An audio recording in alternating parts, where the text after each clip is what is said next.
Prepare to have your idea of family completely flip. History is packed with stories of single people who threw out the rulebook and built their own extraordinary support systems. Think of two brave women in the 1700s escaping societal pressures to forge a 50-year partnership that became legendary, or imagine entire communities of thousands living as celibate brothers and sisters, yet inventing practical items like the modern clothespin and the circular saw that we still benefit from. We are about to journey through time to uncover groups of artists who turned a silver-foiled loft into a creative haven, and intellectuals who tried to build paradise on earth in the American countryside. These are tales of individuals who, without traditional marriage or blood ties binding them, created powerful bonds of loyalty, shared purpose, and sometimes even love, forming some of the most intriguing and unconventional families the world has ever seen. Get ready to explore 7 such amazing groups. Number 7. The silver-lined commune of pop art superstars. In the heart of New York City, during the vibrant and tumultuous 1960s, a unique kind of family began to form around one of the 20th century's most enigmatic artists, Andy Warhol. This was not a family in any traditional sense. Its home was a sprawling, silver-painted loft on East 47th Street, known simply as the Factory.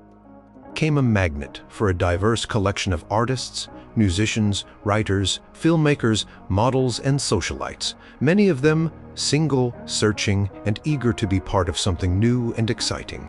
Andy Warhol, himself a perpetually single figure, was the quiet sun around which this eclectic solar system revolved. He established the Factory in 1962, initially as a studio for his mass-produced silk screen prints of Campbell's soup cans, Coca-Cola bottles, and celebrities like Marilyn Monroe. The space itself was a work of art, its walls and pipes covered in silver foil and paint by Billy Name, one of the Factory's early residents. This silver environment reflected not only the industrial nature of Warhol's art production, but also the cool, detached, and glamorous aesthetic he cultivated. The family that congregated at the Factory was a loose-knit collective. There were no formal rules of membership, no shared ideology beyond a fascination with fame, art, and the avant-garde. People came and went, but a core group of individuals, whom Warhol dubbed superstars, became synonymous with the Factory scene. Figures like Edie Sedgwick, a beautiful and tragic heiress; Viva, an actress and model; Ultraviolet, an artist and muse; and Gerard Mayanga, a poet and Warhol's chief assistant in silk screening, were central to this world. Many of these individuals were single, and their relationships within the Factory orbit were often intense, complex, and fluid. Life at the Factory was a whirlwind of creative activity and social interaction. By day, it was a literal art factory, with Warhol and his assistants churning out prints and sculptures. Warhol famously said, "I want to be a machine," and the Factory was the apparatus for this ambition. Yet, it was also a film studio. Warhol produced hundreds of films, often experimental and minimally directed, starring his superstars. These films, like Chelsea Girls from 1966, captured the raw, unscripted, and often exhibitionist nature of the Factory's inhabitants. They documented a form of communal living and performance where the lines between art and life were deliberately blurred. The Factory was also a non-stop party. It was a place where artists mingled with celebrities, where the underground met the mainstream. The Velvet Underground, the influential rock band managed by Warhol for a time, often rehearsed or performed there, their dark, droning music providing a soundtrack to the scene. Drugs, particularly amphetamines, were prevalent, fueling the manic energy and sleepless nights that characterized the Factory's peak years. The bonds formed within this environment were unconventional. Warhol himself was often a passive, observational presence, a catalyst rather than a participant in the emotional dramas that unfolded. Yet he provided a space where people who felt like outsiders in mainstream society could find a sense of belonging, however temporary or conditional. For many, being part of Warhol's circle offered a taste of fame and a platform for self-expression.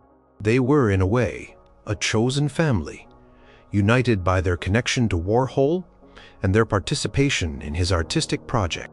The financial structure was also unique. Warhol supported many of his superstars, sometimes paying them small amounts for appearing in his films or helping in the studio. But often the payment was simply being part of the scene, gaining exposure or receiving Warhol's attention. This created a dynamic of dependence and, at times, resentment.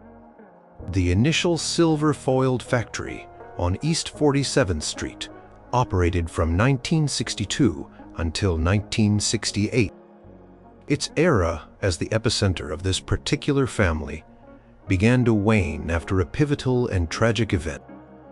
In June 1968, Valerie Solanas, a radical feminist writer who had a peripheral association with the factory, shot Andy Warhol. He was critically injured and never fully recovered physically or emotionally. The shooting marked a turning point. Warhol became more reclusive and security conscious.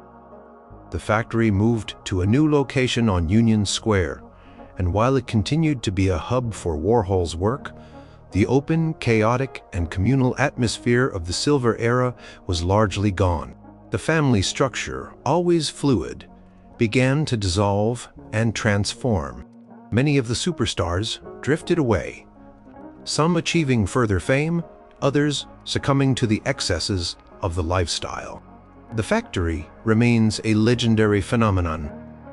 It represents a specific moment in cultural history when a group of largely single individuals drawn together by art, ambition, and a desire for unconventionality formed a unique and influential commune.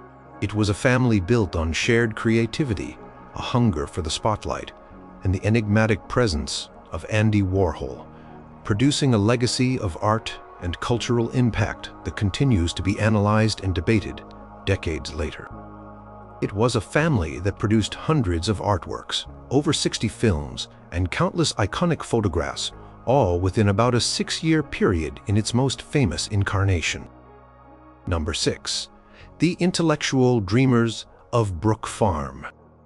In the spring of 1841, a group of idealistic New Englanders, many of them single or young couples unburdened by large families, embarked on a remarkable experiment in communal living. Their aim was to create a society that balanced manual labor with intellectual pursuits, fostering personal growth and social harmony. This was Brook Farm, situated on about 200 acres of rolling countryside in West Roxbury, Massachusetts, just 9 miles from the bustling city of Boston. The driving force behind Brook Farm was George Ripley, a former Unitarian minister and a prominent figure in the Transcendentalist movement, alongside his wife, Sophia Ripley. Transcendentalism, which championed intuition, personal experience, and the inherent goodness of humanity and nature, provided the philosophical underpinning for the community. Ripley envisioned a place where people could work with their hands for a few hours each day and then devote the rest of their time to study, discussion, art, and recreation. It was a direct challenge to the increasingly industrialized and materialistic society of the time.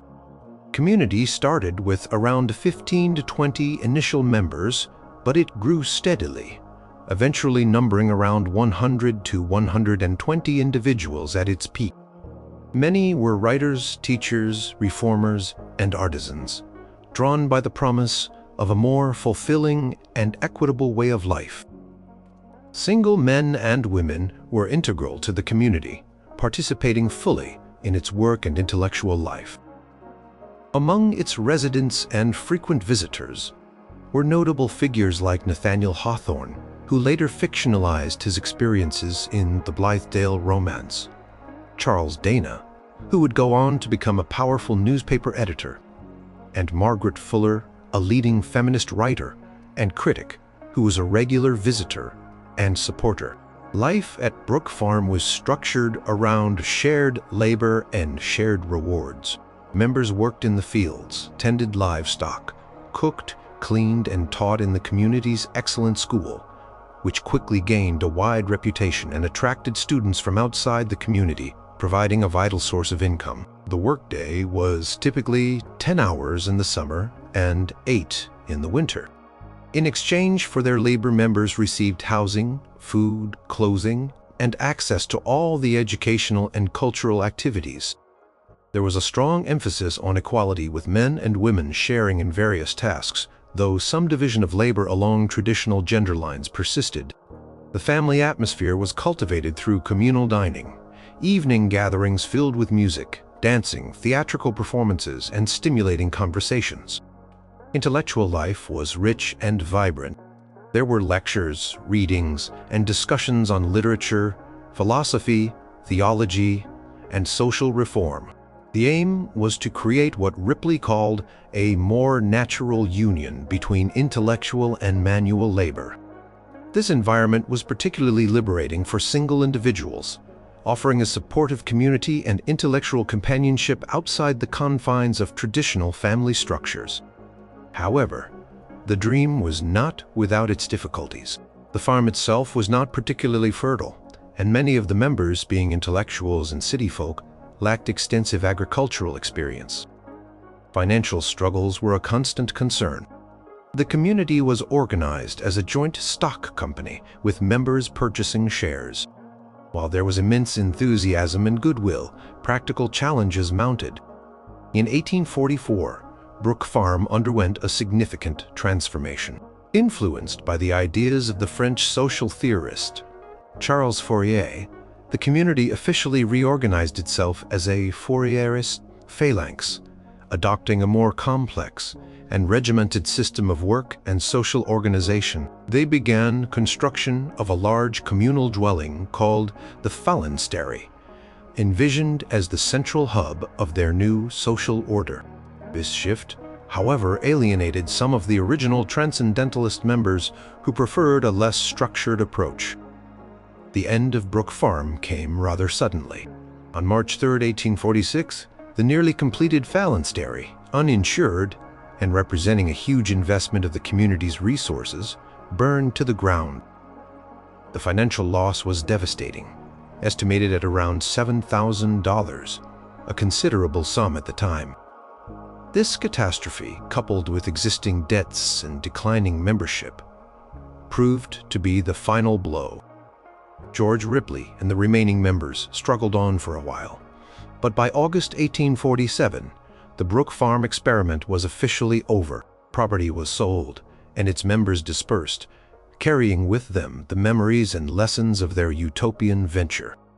Though it lasted only about 6 years, Brook Farm left a lasting mark on American thought and culture. It was a bold attempt by a group of predominantly young, often single individuals to create a new model of family and society based on cooperation, intellectual freedom, and a harmonious blend of labor and leisure.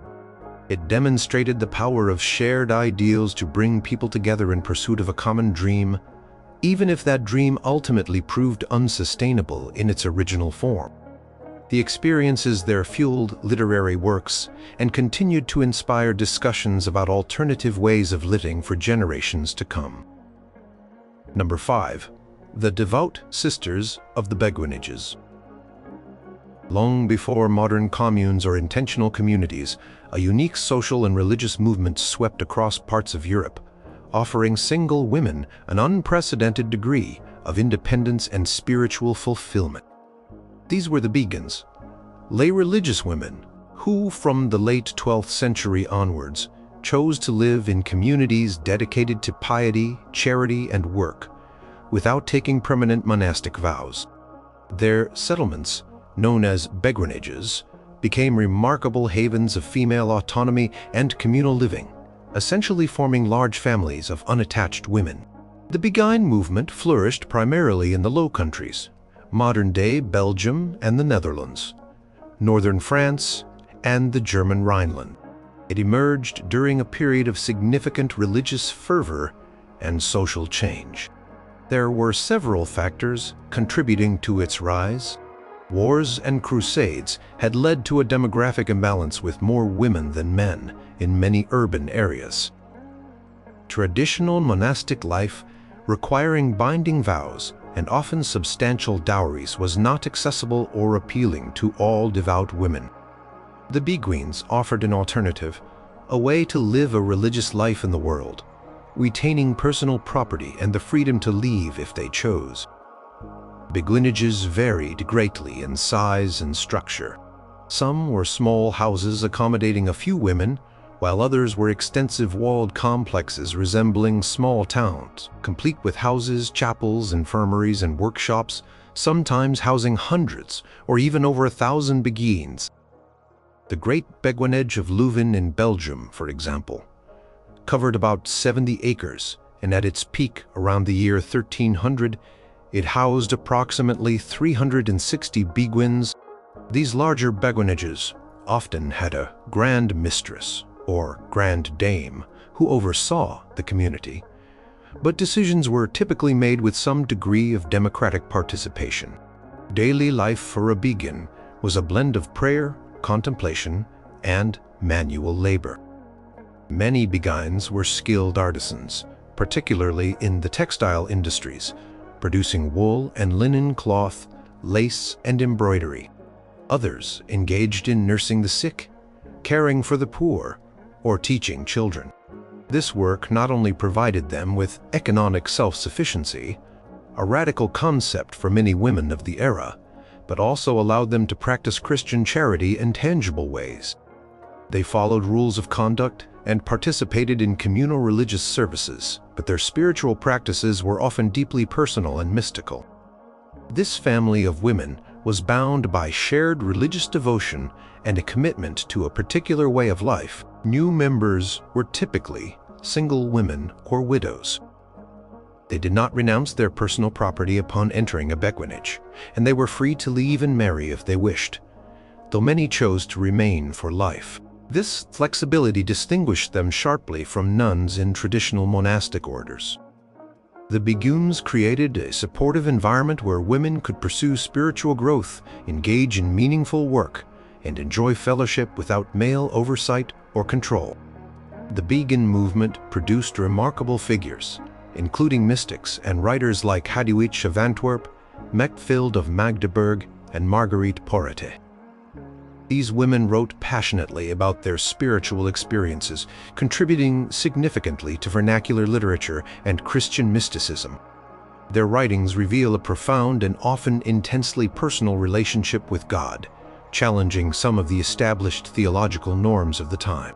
For about 2 centuries, from roughly 1200 to 1400, the Beguine movement thrived.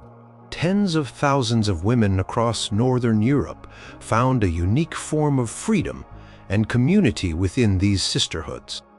However, their independence and unconventional status eventually drew suspicion from some elements within the church hierarchy. Lacking the formal protection of established religious orders, and sometimes associated with lay movements deemed heretical, Beguines faced periods of scrutiny and persecution. Marguerite Porete, for instance, was burned at the stake in Paris in 1310 for heresy, after refusing to renounce her mystical writings. Despite these challenges, many beguinages survived, adapting to changing religious and social landscapes. Some gradually transformed into more conventional charitable institutions or were absorbed into monastic orders. Council of Vienne in 1311–1312 issued decrees that aimed to regulate and control Beguine communities, condemning those deemed unorthodox while allowing others to continue under stricter ecclesiastical supervision. The decline of the Beguine movement was gradual, influenced by factors such as the Protestant Reformation, changing economic conditions, and the rise of new forms of female religious life. However, some beguinages persisted for centuries. The last Beguine, Marcella Patten, died in Courtrepieds, Belgium, in 2013 at the age of 92, marking the end of an almost 800-year-old tradition. Today, many historic beguinages, such as those in Bruges, Ghent, and Amsterdam, are recognized as UNESCO World Heritage Sites, preserved for their architectural beauty and as testaments to this extraordinary movement of single women who created their own unique and enduring families. They stand as a powerful reminder of women's agency and their ability to forge alternative paths for community and spiritual expression. Number 4. The celibate innovators, known as Shakers. In the latter half of the 18th century, a radical religious group emerged that would establish some of the most enduring and distinctive communal families in American history. The United Society of Believers in Christ's Second Appearing, more commonly known as the Shakers. Founded by an Englishwoman named Anne Lee, who members revered as Mother Anne, this group practiced celibacy, communal ownership of property, gender equality, and a form of ecstatic worship that gave them their popular name due to the trembling, shouting, and dancing involved. Their communities, composed entirely of single celibate individuals living as brothers and sisters, were models of order, industry, and remarkable innovation. Mother Anne Lee and a small group of 8 followers emigrated from England to colonial America in 1774, seeking religious freedom. They settled in Watervliet, New York, and after a period of quiet development, began to attract converts in the late 1770s and 1780s. The Shaker message resonated with people seeking a more direct experiential form of religion and a life dedicated to spiritual purity and communal harmony. By the mid-19th century, at their peak in the 1840s, there were an estimated 4,000 to 6,000 Shaker members living in about 19 major communities, spread across New England, New York, Ohio, and Kentucky. The core of Shaker life was the family structure within each community. These were not biological families, as celibacy was a fundamental tenet. Instead, Shakers lived in large communal dwellings, with men and women residing in separate quarters, but working and worshiping together. Each community was organized into smaller families of 30 to 100 individuals, led by elders and eldresses who provided spiritual guidance, and deacons and deaconesses who managed the temporal affairs. This leadership structure was always balanced between men and women, reflecting their belief in the dual, male-female nature of God and the equality of the sexes in spiritual matters. A revolutionary idea for the time, daily life was highly structured and dedicated to the Shaker principles of hands to work, hearts to God. They rose early, typically around 4:30 or 5, and in the summer, and engaged in prayer and then their assigned labors. Shakers were renowned for their diligence, meticulous craftsmanship, and efficiency. Their villages were models of cleanliness and order. They were highly successful farmers, furniture makers, and innovators. The desire for simplicity, functionality, and perfection in their work led to numerous inventions and improvements. Shaker designs, particularly their furniture, are celebrated for their elegant simplicity, utility, and beauty. They are credited with inventing or popularizing items such as the flat broom, the circular saw, though its invention is complex. Shaker's sister Tabitha Babbitt independently developed a version around 1813, the common clothespin, and improved washing machines. Communal ownership of property meant that all goods were shared, and individual Shakers did not own personal possessions beyond basic necessities. This fostered a strong sense of interdependence and collective responsibility. Children often came into Shaker communities with their converting parents or were taken in as orphans. They were educated and cared for by the community, living in separate children's orders until they were old enough to choose whether to commit to the Shaker way of life and its vow of celibacy. Worship was a central and distinctive aspect of Shaker life. Their meetings included singing, dancing, shaking, speaking in tongues, and receiving spiritual gifts or revelations. These practices were expressions of their joy, their release from worldly sin, and their direct communion with the divine. Shaker hymns and dances are a rich part of their cultural heritage. The Shaker family was one of devotion, discipline, and mutual support. While they lived separately from the world, as they called mainstream society, they were not isolated. They engaged in trade, selling their agricultural products, seeds, herbs, furniture, and other crafts, which were highly valued for their quality. This economic success allowed their communities to thrive for many decades. Commitment to celibacy, however, meant that the Shakers relied entirely on new converts or the adoption of children to sustain their numbers. As American society changed in the late 19th and 20th centuries, with increasing industrialization, urbanization, and different social values, conversions became rarer. The Shaker population gradually declined. Many communities closed throughout the 20th century. Despite their dwindling numbers, the Shaker legacy is profound. They created a unique and successful model of communal living based on religious principles, gender equality, pacifism, and dedicated labor. Their commitment to quality and simplicity left an indelible mark on American design and material culture.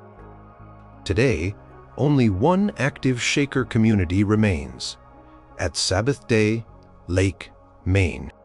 The few remaining members continue to uphold the traditions of their faith, preserving a way of life that created some of history's most orderly and inventive unconventional families. Their villages, many of which are now museums, attract thousands of visitors each year, offering a glimpse into a remarkable social and spiritual experiment that lasted for over 2 centuries. Number 3. The swashbuckling brotherhoods of the high seas. During the golden age of piracy, roughly from the 1650s to the 1730s, the Caribbean and Atlantic waters teemed with ships sailing under the black flag. The crews of these vessels, composed almost entirely of single men, formed unique and often tightly knit communities that could be considered unconventional families. These were brotherhoods forged in rebellion, danger, and the shared pursuit of fortune, operating under their own codes of conduct, far from the constraints of conventional society. Life aboard a pirate ship was a world unto itself. Sailors were drawn to piracy for various reasons: escape from the brutal conditions and harsh discipline of naval or merchant service, unemployment, the lure of riches, or simply a desire for freedom and adventure. Once they joined a pirate crew, they entered into a surprisingly democratic and egalitarian society, at least compared to the strictly hierarchical structures of legitimate seafaring. Before embarking on a voyage, most pirate crews drew up Articles of Agreement. These documents, which every crew member had to sign or make their mark on, laid out the rules of the ship, the distribution of plunder, and punishments for infractions. Captains were typically elected by the crew and could be deposed if they proved unsatisfactory. Quartermaster, also often elected, represented the crew's interests, managed discipline for minor offenses, and oversaw the division of spoils. Each man, regardless of his previous status, usually had an equal vote in major decisions and received a predetermined share of any captured treasure, with officers like the captain and quartermaster receiving slightly larger shares, perhaps 1.5 or 2 shares. This system created a strong sense of shared enterprise and mutual dependence. Their survival and success depended on every man doing his part. The harsh realities of life at sea, storms, battles, disease, and the constant threat of capture and execution fostered powerful bonds of loyalty and camaraderie. These men lived, fought, and often died together. They were, in essence, a family of outlaws. Within this broader brotherhood, an even more specific and formal type of bond existed among some pirates, known as matelatage, derived from the French word for seaman or sailor. Matelatage was a formal union between 2 male pirates. Partners in a matelatage arrangement would combine their property, share their plunder, and pledge to care for each other in sickness or injury. Crucially, if one partner died, the other would inherit his share of their joint assets. This was a practical arrangement in a dangerous profession where life was uncertain. Some historical accounts suggest that matelotage could also involve a romantic or sexual relationship, though the extent and nature of this aspect are debated by historians due to the scarcity of explicit contemporary records. This practice was particularly noted among buccaneers in the Caribbean in the 17th century. Governor Jean-Baptiste Ducasse of French Saint-Domingue, modern Haiti, in the late 1600s even complained that the buccaneers under his command were more interested in their matelotes than in women. These unions provided companionship, mutual support, and a form of social security in a world where traditional family ties were absent or severed. For men who had turned their backs on conventional society, their matelote and their crewmates became their primary social and emotional support system. The diversity aboard pirate ships also contributed to their unique social fabric. Crews were often remarkably international and multiracial, including Europeans, Africans, both free and escaped slaves, and Native Americans. This melting pot, united under the Jolly Roger, was a stark contrast to the rigidly stratified and racially segregated societies on land. Life was not idyllic, of course. It was violent, often short, and fraught with peril. But for those who chose it, piracy offered a form of liberty and a chance at wealth unattainable through legitimate means. The family of the pirate crew provided a structure, a set of rules, and a sense of belonging in their chosen outlaw existence. When ashore in pirate havens like Port Royal in Jamaica or Nassau in the Bahamas, before its crackdown around 1718, these crews would often spend their shares lavishly together, reinforcing their communal bonds through shared revelry before setting out again. The golden age of piracy eventually came to an end due to increased naval patrols, harsher anti-piracy laws, and pardons offered to those who would renounce their ways. But the legacy of these unconventional seafaring families endures in popular culture and in the historical record.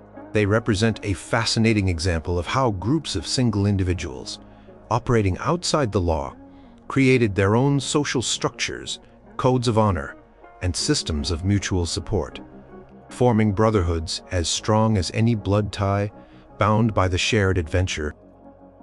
They shared their lives, their dangers, and their treasures, living by codes that often provided more fairness amongst themselves than the societies they had left behind. Number 2. The Bloomsbury Group's web of art and ideas. In the early years of the 20th century, a remarkable collection of writers, artists, and intellectuals began to coalesce in London, forming what would become known as the Bloomsbury Group. This was not a formal organization with a manifesto or membership rules, but rather an intimate circle of friends and relatives, many of them single for significant periods or involved in unconventional relationships. They gathered in the drawing rooms and country houses of the Bloomsbury district of London, and later at rural retreats like Charleston Farmhouse in Sussex, to share ideas, critiques, and their lives, creating an influential and often scandalous family of the mind and heart. The origins of the group can be traced to the early 1900s, around the time when Phoebe Stephen, a student at Trinity College, Cambridge, began introducing his university friends to his sisters Vanessa and Virginia at their family home at 46 Gordon Square in Bloomsbury. After their father, Sir Leslie Stephen's death in 1904, the Stephen siblings sought to create a more informal and intellectually stimulating social environment than the rigid Victorian society they had grown up in. Key figures who became central to this evolving circle included the novelist Virginia Woolf, née Stephen, and her sister, the painter Vanessa Bell, née Stephen, and the painter Duncan Grant, who had complex relationships with several members of the group, including Vanessa Bell and John Maynard Keynes. What united this group was a shared spirit of rebellion against the artistic, social, and sexual conventions of the Victorian era. They were deeply influenced by the Cambridge philosopher G.E. Moore, particularly his Principia Ethica, 1903, which emphasized the importance of personal relationships and aesthetic experiences as the highest goods. Friends and lovers, as they often referred to each other, formed the bedrock of their world.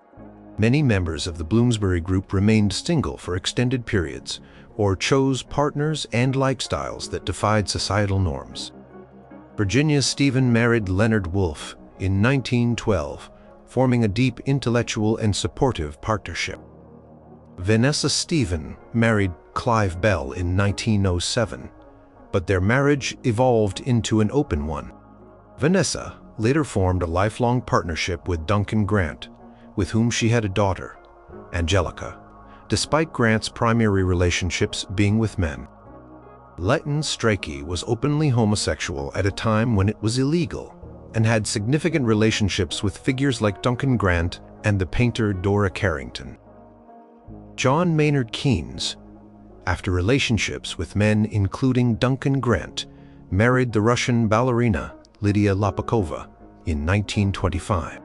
Their homes, particularly Charleston farmhouse, which Vanessa Bell and Duncan Grant moved to in 1916, became living experiments in art and communal life. Charleston was a riot of color and creativity. Its walls, furniture, and ceramics decorated by the artists. It was a place where friends, lovers, and children lived and worked in close proximity, their lives and creative endeavors intertwined. This created an intense, sometimes fraught, but incredibly fertile environment. It was a family bound not by traditional ties but by shared aesthetic sensibilities, intellectual curiosity, and a commitment to honesty in personal relationships, or at least their version of it. The group's impact on culture was immense. Virginia Woolf revolutionized the novel with works like Mrs. Dalloway, 1925, and To the Lighthouse, 1927. John Maynard Keynes' The General Theory of Employment, Interest and Money, 1936, became a cornerstone of modern economic policy. Roger Fry and Clive Bell championed modern art, organizing groundbreaking exhibitions that shocked and educated the British public. Leighton Strachey redefined biography with Eminent Victorians, 1918. Their personal lives were often as complex and layered as their artistic productions. There were intricate networks of love affairs, friendships, rivalries, and collaborations. They discussed everything with frankness: art, literature, philosophy, politics, and their own and each other's emotional and sexual lives. This openness, while sometimes leading to pain and jealousy, was also a source of their strength and creativity. They provided each other with crucial intellectual stimulation, emotional support, and critical feedback. The Bloomsbury Group was not without its critics, who sometimes accused them of being elitist, cliquish, or self-indulgent. However, their willingness to challenge established norms, both in their art and their lives, paved the way for more modern attitudes towards relationships, sexuality, and intellectual freedom. They formed a chosen family that valued individual expression and mutual affection above societal expectations. Core Group's most influential period spanned roughly from around 1905 until the outbreak of World War II, though its members continued to produce significant work for many years after. The bonds they forged, the ideas they exchanged, and the art they created left an enduring legacy, demonstrating how a group of like-minded, often single individuals could form a powerful and just. Their interconnected lives spanned decades, with deep friendships lasting over 40 or 50 years in some cases. Number 1. The pioneering partnership of the ladies of Llangollen. In the late 18th century, a time when women's lives were largely dictated by marriage and societal expectation, two aristocratic Irish women, Lady Eleanor Butler and Miss Sarah Ponsonby, made a radical decision. They chose to elope together, not with men, but with each other, to create a life of shared companionship and intellectual pursuit. Their 50-year romantic friendship in a small cottage in Llangollen, Wales, became legendary, transforming them into celebrated figures who defied convention, and formed one of history's most enduring and admired unconventional families, consisting of just two devoted. Lady Eleanor Charlotte Butler, born around 1739, was from a prominent Irish Catholic family, the Butlers of Ormond. She was well educated, but faced pressure to marry or enter a convent, neither of which appealed to her independent spirit. Sarah Ponsonby, born around 1755, was an orphan cousin of the Earl of Bessborough and lived under the care of relatives. She too faced the prospect of an unwelcome marriage. Two women met around 1768 and formed a deep and immediate bond. They dreamed of a life together, devoted to literature, nature, and each other's company, a romantic retirement far from the demands of society. Their first attempt to elope in April 1778 failed. They were caught and brought back to their respective families. The families, scandalized and determined to separate them, increased the pressure. Eleanor was threatened with confinement to a convent and Sarah with a forced marriage. Undeterred, the two women made a second, successful attempt to escape a few weeks later. In May 1778, armed with pistols and a small dog, they crossed the Irish Sea to Wales. After some initial travels, they settled in a small cottage on the outskirts of Llangollen, Denbighshire, which they named Plas Newydd, meaning new mansion or new place. Here, they began to create their idyllic life. They lived frugally at first, supported by a small allowance from their families, who eventually, if reluctantly, accepted their unconventional arrangement. They transformed their cottage and its grounds into a picturesque haven, adorned with Gothic ornamentation, stained glass, and carved oak panels, many of which were gifts from admiring visitors.